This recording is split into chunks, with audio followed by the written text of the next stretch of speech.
Hey Waffle Gang, I do hope you're well. My name is Mark and today we're checking out some more relationship stories. I'm not sure why I always chuckle to myself at the intro these days, but if you do love a Reddit story, why not consider hitting that like, subscribe, maybe that notification bell too. And let's crack on with today's first story. Today's first story comes from a throwaway account titled, "Just found out my 23 male best friend, 23 male, has been secretly dating my ex, 24 female, for months." Throwaway. I use my main for gaming subs and don't want this on my history. Cassie and I were together for 5 years. We started dating in high school and stayed together through college.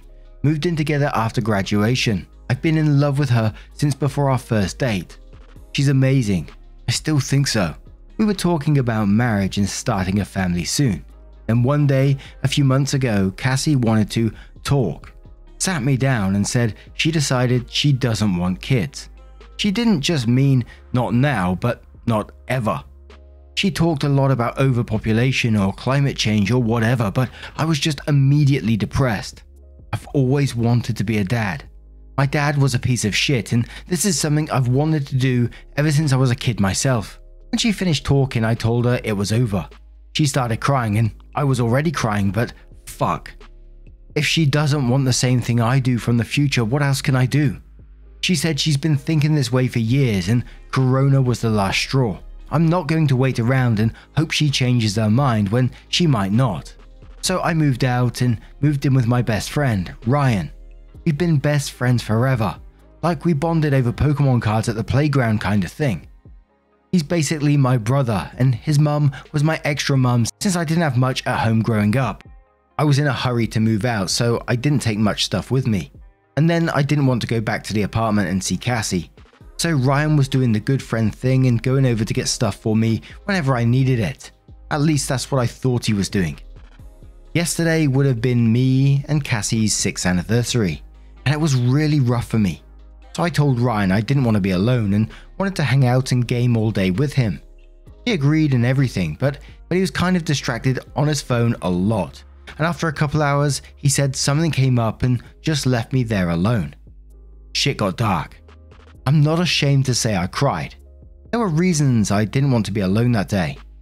Almost midnight last night, Ryan finally came home and was acting weird, so I asked what was up. I thought maybe his mum was sick or something. She's a teacher at school that just reopened. But no, Ryan sits me down and tells me he's moving out. He's been secretly dating Cassie since a few weeks after we split.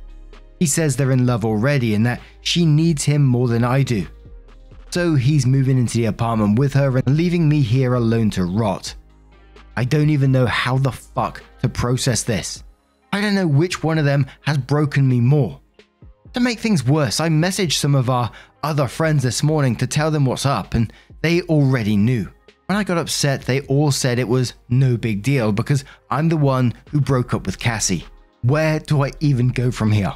I can't talk to my friends. My ex broke my heart. My best friend stomped on it and the closest thing I have to family is gone because they were his family too. I'm lost and don't know where else to turn. Update. Bigger shit to worry about than my broken heart, I guess. Ryan texts me, I'm about to be homeless in a pandemic. Update 2. Thanks so much to everyone reaching out. My inbox is blowing up and I'm kind of focused on this house thing first. I'll catch it when I can. Sorry. And we do have a full update in a moment. And obviously from the story you can get this was during the pandemic. Because he said he was being kicked out and he's going to be homeless during the pandemic. And there would be no other advice for this one, I don't think, because you already feel betrayed, I guess. But you was right in your decision, you know, if she doesn't want kids, you do. It just makes you incompatible. And I think that's a worthy reason of breaking up. There's no point in continuing this path and then having resentment towards one another because of that. And I guess the only real advice is to get everything in order for yourself, because if he's kicking you out during the pandemic, all your friends are telling you, you know, it's not a big deal and totally downplaying your feelings. I'm not sure how much I would consider them friends in the future. So getting yourself sorted, getting your housing situation sorted is the #1 priority at the moment. But the prodigal Maverick says, I have something controversial to add. My cousin dated my ex and soon after my best friend dated her. The way the two of them handled it was very different. My cousin and her dated secretly for months until I found out. I was furious that they were keeping it a secret and a bunch of my friends were in on it. I literally had nowhere to turn because everyone in our friend group and a lot of family knew. With my best friend, he told me before they even started dating that he was into her and wanted to see where things would go. He attempted to ask me permission, to which I responded, "You are both adults and you don't need my permission. I love you both. I hope it works out for the best." He asked me why I was so chill about it and why I lost my shit when my cousin dated her. I told him it was because of the dishonesty. The two of them have been together much longer than her and I were at this point, and they probably were going to get married. They are a very good fit. All this to say, you and Cassie broke up for a reason. Remind yourself of that and don't allow yourself to be jealous of Cassie and Ryan. Have a conversation with Ryan and Cassie about honesty though. The sneaking around / dishonesty thing is why you should be upset, not the fact that they are dating. Tam Bam Wham says you have recourse about getting kicked out. I tell him he needs to go through the full eviction procedure, minimum of a month. I'm sorry bud, but they were crossing lines with each other way before you broke up and you need to expose the fuck out of this. The last Baslope says cut contact with all of them. None of them are even considering your feelings in all of this, and it wouldn't surprise me in the slightest if Cassie and Ryan were already hooking up and she just made up their not wanting kids thing suddenly as a way to push you into breaking up with her. Counseling would be a good idea. Also, since there is nothing good tying you to where you are anymore, it would be a perfect time to look into places you have always wanted to go to and go to one of them and totally start over. Build a new life in a new place and meet new people who actually consider your feelings important. Get away from everything and everyone who reminds you of those backstabbing arseholes. Weary Matter says, as someone who's been through this scenario, cut them both out of your life. I let it linger in my life for years and was worse for it. I know it's hard, I know it's not fair. I know you just want it to go back to the way it was. I'm going to tell you what I wish I had known back then. Cut contact completely. Save yourself years of further heartbreak. Cut, bait, and run. Neither of them were ever true to you. Neither of them ever will be. Hoping for the best for you. You'll get through this. And one more from PR Jack 2 who says, honestly, I agree with the guy below me. This is a great time to finally go away and see the world and experience it. There is nothing tying you down anymore, and although you probably wish there was something tying you down, it is okay because this is a great opportunity in life to learn new things and do more things. Travel, hitchhike, backpack Europe, the world is the limit.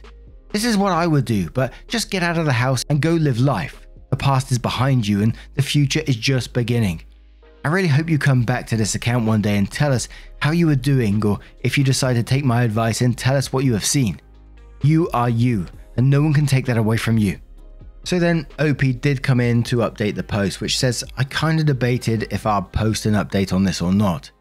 It's been a few weeks and some stuff has happened, but as the post blew up, I got a good number of really shitty comments that inform me I am a worthless piece of shit, that I should beat up my ex-girlfriend, or alternately, that I was probably already some kind of horrible abuser who hated her and wanted to control her body. I also got a ton of love, support, PMs offering connections on housing and more, but being I was already in a dark and desperate place, those other comments really twisted the knife. I had to spend some time away, not just fixing my shit, but also avoiding that stuff because it was really not making me want to move forward. For anyone who's reading this while in the middle of a situation wondering if you should post your story, my advice is don't. Wait till you have some distance, or it's just going to make things worse. One thing I want to clarify here, since a few people swung for the fences based on what I posted, I don't hate Cassie. I don't think she shouldn't move on. I don't blame her for dating someone else after I broke up with her. I do have a lot of anger still thinking about this. All the anger is at Ryan. That's it. Ryan is the one who lied to me and went behind my back, not Cassie. My post pretty clearly stated that I think Cassie is an awesome human being. Still think so, period. We just wanted different things. So, actual updates. Shortly after I posted, Ryan texted me to say that he'd planned to give me a month to find somewhere else to live, but since I couldn't be happy for them, he wanted me out by Friday. Looking back on it, I kinda think this was his plan all along. Cassie's parents owned the apartment. I lived in with her, so we paid bills on it but no rent. Ryan's apartment was expensive and his parents still paid some of his bills there. so I suspect he was looking for an excuse to break his lease and get in on that free rent instead. But I have a place to live now. Reddit helped me out after all, in a weird way. A couple of days after I posted this guy TJ hit me up on Facebook. Hey TJ, with a link to my post asking if it was me. TJ and I weren't close friends before all this, but he recognized some of the details. Skipping some back and forth, it turns out that Ryan lied to all of our mutual friends about the situation. Apparently he hooked up with Cassie the first time about a week after we split up. He asked some of our friends what to do and they all told him to make sure I was cool first thing. He then told them he had talked to me and that I was happy for him. So when I started freaking out a couple of months later, my friends all thought I was going crazy out of nowhere over something I'd known about for months. Once they found out what really happened, I got a lot of apology texts. Some of them I've accepted, some are still on red. A couple of guys offered me crash space or help moving and I wound up staying with TJ, but only till I could find somewhere else. My days of living in places without my name on a lease are over. Learned my lesson there. I found a roommate looking for a place through Craigslist and we signed the lease last week. Moving from TJ's happens this weekend. Ryan is blocked out of my life. I probably forgot some of the stuff at either his place or Cassie's, but it's whatever. I can get new stuff. I can get new friends. More than anything else, this situation made me realize the importance of having stable, independent housing and not counting on anyone else to do the right thing by me. I have to have my own back in life and not rely on others. That's about all I've got. Just nothing dramatic, I guess. No one was hit by a car, got pregnant or turned out to be cheating, but I've never been so glad to have a roof over my head and a bed to come back to. I'm going to keep going from here, keep working on life, and I'm sure as hell going to be taking a break on the dating front. That's all there is to do. And now I'm going to turn this one to you guys. What do you guys make of this situation? Do you think anything else is going on? Let me know your thoughts down in the comments below, and let's move on to another story. But our next story comes from DrizzlePack7957, who says, am I the arsehole for accepting my family's Christmas invitation despite my husband being upset? I, female 32, met this wonderful man, Philip, male 36, 2 years ago. We got married 4 months ago. For context, I have a 10-year-old son, Billy, from my previous relationship, and my ex isn't in the picture. I have to admit that Philip's relationship with my family isn't so great. They would disagree on a lot of things. For example, he had an argument with my dad when he said that he was keeping their grandson away from them, but Philip stated he wasn't and that he couldn't visit with Billy because he had work. I was sick at the time. The latest argument was what made things worse. My mum and sister were discussing natural remedies. They're into this stuff. For my niece and Philip, he's a pediatrician. Called both of them ignorant for not using meds instead, which caused a huge argument and Philip no longer welcome at my parents' house. Now they'd sent me and Billy an invitation for Christmas, but not include Philip, which I expected given how strained their relationship has become. I called my mum to confirm that I'll attend, but the minute Philip found out, he went off saying he could not believe I was fine with my family excluding him, and then agreed to go and leave him behind. I told him it's their celebration, and I don't get to decide their guest list for them. And also, I'm not leaving him behind because we did not have any plans for Christmas. He said he thought we'd automatically celebrate together, the three of us, but now I'm taking Billy away from him as well. I thought that was a bit melodramatic because it's literally just a few hours at my parents' home, but he insisted it was about principle and respect. We had a big argument and I said that he basically alienated himself by continually picking arguments with my family. But he started ranting saying it wasn't about the fact that they didn't invite him, but the fact that I was willing to let him spend Christmas alone without me and Billy. We went back and forth on the issue, but do not seem to reach a solution. My parents are used to spending every major holiday with Billy, so you can see how much pressure I'm getting from both sides here. And we're going to start off with Mama Mai, who says you're the arsehole. He's your husband and he has done nothing wrong.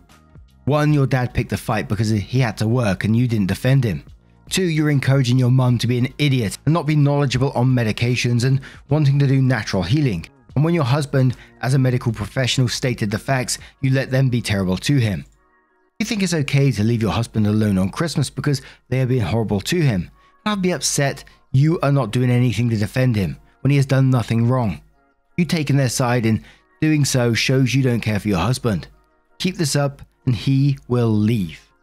Your Little Ruth says, how are you not outraged that your parents left your husband out of the invitation to spend Christmas with him? How could you possibly contemplate leaving your husband alone at Christmas? Do you actually want to be married to him? You accepted an invitation which excludes him and you think this is reasonable. You're the arsehole. Diminishing Patience says you're the arsehole. You are right. You don't get to decide their guest list for them. However, you do get to decide whether or not to spend Christmas with your husband. Every married couple I know would automatically expect to spend Christmas together. BKRF 1980 says you are so the arsehole. Flip it around and have his family accuse you of not bringing their grandson around when you were working, and try to lecture him on how to treat a kid when he's a freaking pediatrician. If Billy gets sick, don't bother your husband with it. Have your sister and mum treat him with KFC 11 herbs and spices, because you know they know better. Why'd you have to be talking about KFC? I'm so hungry now. But Telethea says, you're the arsehole 100%. You have no ground to stand on. You're supposed to stand up for your husband. He's been poorly treated by your parents, and shame on you for not standing by his side. Your parents' exclusion of him at Christmas is an opportunity to spend a holiday as a new family, not leave your husband all alone. Now, I'm going to turn this one to you guys. What do you guys make of this situation? Maybe you have a different opinion on the matter. Let me know your thoughts down in the comments below, and let's move on to another story. And our next story comes from Interesting Meal 263, who says, am I the arsehole for banning my mum from my house after she brought resin and glitter in to make a point about my wife? My mum and my wife do not get along. That is actually an understatement. They can hardly manage to be in the same room, but we get along great with the rest of the family, as does my mum, and neither is willing to sit out of family stuff. My wife does get overwhelmed by my mum, and everyone tends to gather around my mum, so our therapist suggested that she brings something she can do when she needs a break, so she has been bringing crochet. My mum got annoyed by this and said it was rude and something a 5-year-old would do, and said if she ever brought something over to our house and tried to go into another room and ignore us, we would raise hell. To be fair, this is kinda true. My wife is really big on manners, but doesn't always uphold the standards she holds my mum to, so I told my mum that wasn't true. I joked my mum could learn how to crochet because none of our hobbies are something you can bring to someone else's house. Recently, we hosted a family get-together, and my mum had a large bag when she showed up. I honestly didn't think anything of it. We were all outside and my mum casually told me she needed a break, so I said that was perfectly fine. See, no double standard. She can go inside and chill. My uncle later went in to get a beer and came out laughing and said I needed to see what my mum is doing. My wife and I ran inside and my mum was working on an art project at our coffee table. She had resin, glitter, beads, shells, and my wife lost it and began screaming. My mum said we were being hypocrites and she was doing exactly what my wife did. Her hobby is just messier. I told her to get out, cussed at her and said she was banned. She said okay and then told us the glitter on the floor isn't her fault. Her husband did that. I told her to get the fuck out and never come back. She got glitter and tiny beads on the rug and resin on the table. My aunt and uncle defended her and said I was being unfair and my wife is super rude to bring crochet to family stuff. My aunt said if my mum is banned from my house, we are banned from hers and I can't go to Thanksgiving. My cousins tried to defend me, but my aunt was serious. Even my cousins, after the fact, said it was kind of funny and not that big of a deal. Edit. Previously, we did get mad at my mum for trying to remove herself from situations. She also calls my mum out every time she is rude. But to be honest, can be pretty rude to my mum as well. She also got mad at my mum, wouldn't eat her cooking and called her a toddler, but went to my mum's feast of 7 fishes on Christmas Eve and was gagging because she hates seafood. Biggest blowout was probably when my wife got mad at my mum for jumping into some guy's arms and kissing him, and then later that night sat on my lap in front of everyone, and mum was like, what the fuck? My wife totally missed the point and was like, are you jealous because I took your son? My mum didn't talk to us for a while after that one and almost skipped our wedding. The family dynamic on this one, holy moly, but Prof Moxie says not the arsehole. Lots of people crochet and knit when they're at social gatherings. There is nothing rude about it at all. Was your wife leaving the room to do it, or was she only using it to keep her cool around your terrible mother? Either way, your wife is still not the arsehole. Your mum is the arsehole here. She's being completely unreasonable about your wife crocheting, and bringing some huge messy art project to your house was 100% purposeful and passive aggressive. Not even passive, just aggressive. Now she's seen the consequence of that. Sounds like you aren't missing out much on not having her around for the holidays. Edit. In light of the recent comments from OP, I'm going to go with everyone sucks here. The family sounds like a mess.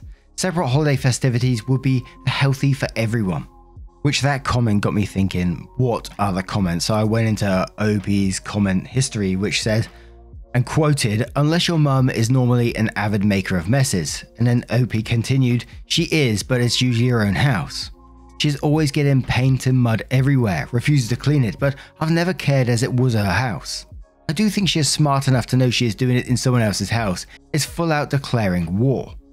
OP continued another comment which says, previously we did get mad at my mum for trying to remove herself from situations.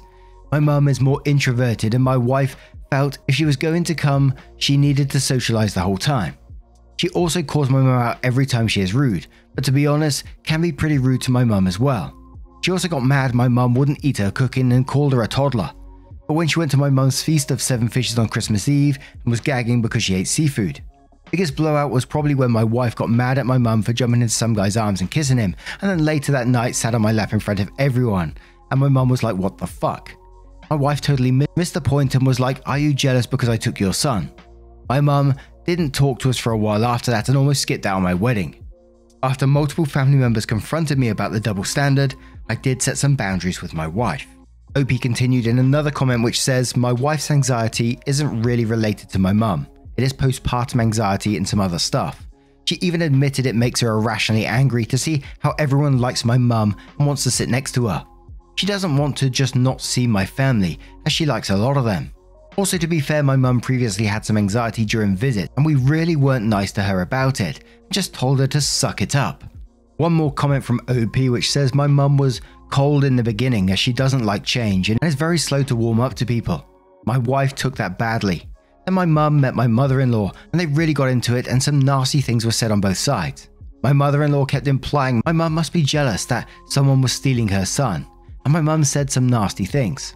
At this point I think my mum was afraid of being alone and she responded by pushing me away and acting like she didn't want me in her life. We were hypocritical for a while. Previously we did get mad at my mum for trying to remove herself from situations. My mum is more introverted. My wife felt like if she was going to come, she needed to socialize the whole time. She also calls my mum out every time she is rude, but to be honest, can be pretty rude to my mum as well. She also got mad my mum wouldn't eat her cooking and called her a toddler, and then goes on about one of the previous comments as well. So I'm not going to read any further comments on that story because a lot of them were replying without the extra context about the back and forth between the wife and the mother. But what do you guys make of this story? Does the extra info change it for you at all, like that first comment said? Let us know your thoughts down in the comments below. Now, just a huge thank you from the bottom of my heart for getting involved in today's stories. Your love, support and time always means the absolute world to me. So thank you so much for being involved, and hopefully I will see you in the next one. Take care and much love. Yeah, man, I remember being so naive when life was good, weather and palm trees. Back in the day, you were everything I need. But then along came a time when you crushed my dreams. Oh yeah, you played me like a fool when you made me believe that the line between love wasn't thick enough to read. Oh yeah, you see we in the spare crime everywhere. You're selling false hope cause you just don't